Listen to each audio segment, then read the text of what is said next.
Dit is maar partykeer vir ons as mense bitter moeilik om beheer van 'n situasie te laat gaan. Dit is vir ons baie moeilik om partykeer dinge net te laat gebeur en kalm te bly. Jy wil heeltyd in beheer wees en ons is ook so ontwerp. Baie keer is ons eintlik meer in die pad as wat ons regtig iets positiefs doen, maar beheer wil ons beheer. Partykeer het ons nodig om bietjie beheer te laat gaan en dit oor te gee in God se hande. En dit is baie moeiliker vir mense soos ek om dit te doen. Ek het al baie keer van my kinders gehoor wat nou amper volwasse is, wat besig is om in die wêreld in te gaan. Papa, jy kan nie alles altyd beheer nie, jy kan nie alles altyd laat uitwerk nie. Jy kan ons nie altyd beskerm nie. Maar die Here kan dit doen. Die Here kan dinge altyd laat uitwerk. Die Here kan chaos in vrede omskep as ons net ons vertroue 100% in hom sit.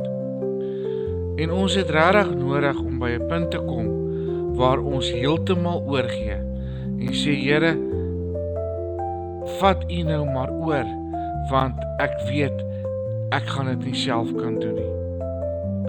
Daar is definitief 'n area in jou lewe wat jy probeer beheer, wat jy geen beheer oor het nie, wat maak dat jy hare uit jou kop uit wil trek.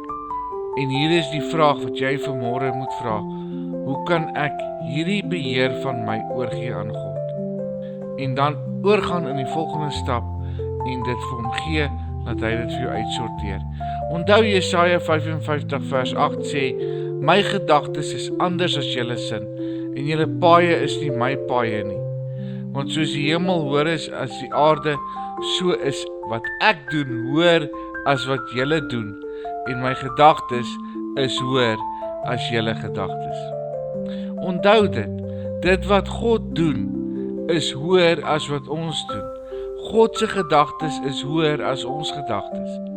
So dink jy nie, jy kan maar vanmôre jou probleem, jou ding waaraan jy so vashou, wat jy so graag wil regmaak, dink jy nie, jy kan dit maar aan God se hande oorgee, laat hy dit vir jou doen nie.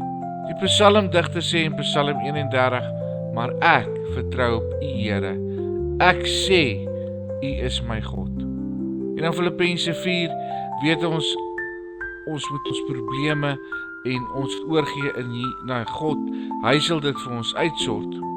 Ons lees vers 7, en God se vrede, wat meer is as wat mens dink, sal oor julle harte en gedagtes die wag hou, omdat julle aan Christus Jesus verbonde is. Doen nou Filippense 4 vers 5 tot 6. Gaan vertel vir die Here wat in jou lewe aan die gang is. Gaan vertel vir die Here wat jy nodig het.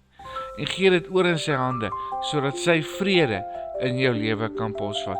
Hemelse Vader, ons kom na U in Jesus se naam en ons kom vra vir U om werklik oor te neem op hierdie oomblik. Vader, ons gee oor.